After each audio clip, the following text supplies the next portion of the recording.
மாவட்டம் முழுவதும் கடந்த முறை போலவே 10க்கு 10 என்கின்ற ரீதியிலே நிச்சயமாக தேசிய ஜனநாயக கூட்டணி வெற்றி பெறும். அதில் எந்த மாற்றமும் கிடையாது.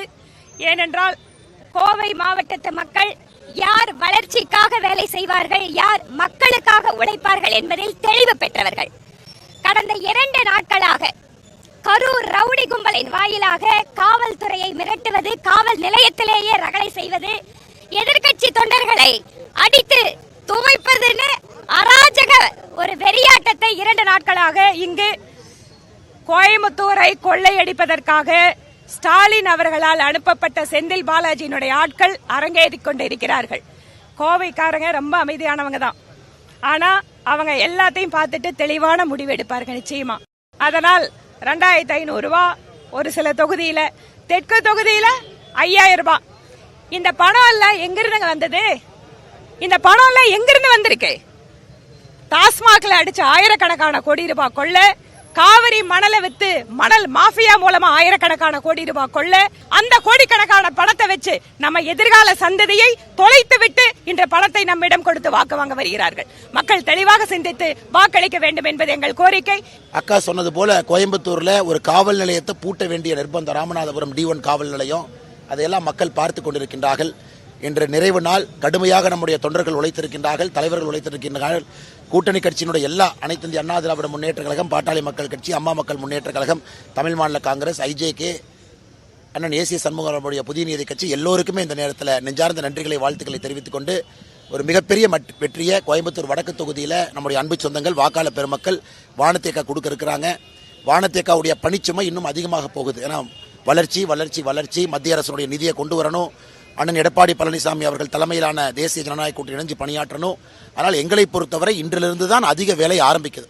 ஸோ வானதி ஸ்ரீனிவாசன் அக்காவுக்கு இன்னிலிருந்து வேலை இரட்டிப்பாகிறது. அது சந்தோஷமாக அந்த சுமையை எடுத்துக்கொண்டு மக்களுக்கு பணி செய்வதற்கு சிரித்த முகத்தோடு நின்று கொண்டிருக்கின்றார். தமிழக மக்கள் எல்லோரும் தவறாம சிந்தாம வாக்குகளை எங்கெல்லாம் நம்முடைய தாமரை நிற்கிறதோ தாமைக்கு, எங்கெல்லாம் ரெட்டலை நிற்கிறதோ ரெட்டலைக்கு, எங்கெல்லாம் குக்கர் நிற்கிறதோ குக்கருக்கு, எங்கெல்லாம் மாம்பழம் நிற்கிறதோ மாம்பழத்துக்கு சரியா போடுவாங்க அப்படிங்கிற முழு நம்பிக்கை இருக்கு. ஒரு சரித்திர வெற்றியை மே 4ஆம் தேதி கவுண்டிங் பண்றதுக்கு நமக்கு தெரியும். ஏப்ரல் 23ஆம் தேதி மிகப்பெரிய அளவில் தாய்மார்கள், இந்த முறை மகளிர் சகோதரிகள்லாம் இந்த எலெக்ஷனுடைய கதாநாயகிகளாக, நம்முடைய கதாநாயகி எல்லாமே நம்முடைய தாய்மார்கள் சகோதரிகள் இருக்க போறாங்க. அதையும் பார்க்கத்தான் போறோம். கருத்து கணிப்பு எல்லாமே நீங்க பாத்தீங்கன்னா இப்ப நமக்கு சாதகமா வர ஆரம்பிச்சிருச்சு.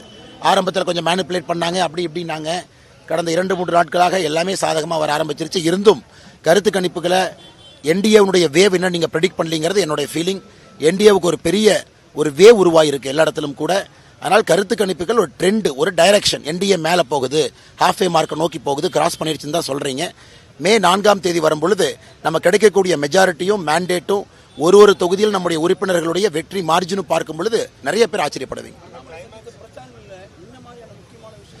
மக்கள் ஜெனரலா அக்கா சொன்னாங்க, சட்டம் ஒழுங்கு, கஞ்சா புழக்க வழக்கம், ஒரு அமைதியான தமிழ்நாடு, எல்லோரும் இன்புற்றிருந்து வளர்ச்சியை மட்டும் நோக்கமாக கொண்டிருக்கக்கூடிய தமிழ்நாடு, மத்திய அரசோடு இணக்கமாக இருந்து மத்திய அரசுடைய நிதியெல்லாம் முறையாக பயன்படுத்தக்கூடிய தமிழ்நாடு வேண்டும் என்று மக்கள் நினைக்கின்றார்கள். அதன் மே 4க்கு பிறகு அண்ணன் எடப்பாடி பழனிசாமி அவர்கள் தலைமையிலான தேசிய ஜனநாயக கூட்டணி அதை நாங்கள் பூர்த்தி செய்வோம். நன்றிங்கண்ணா.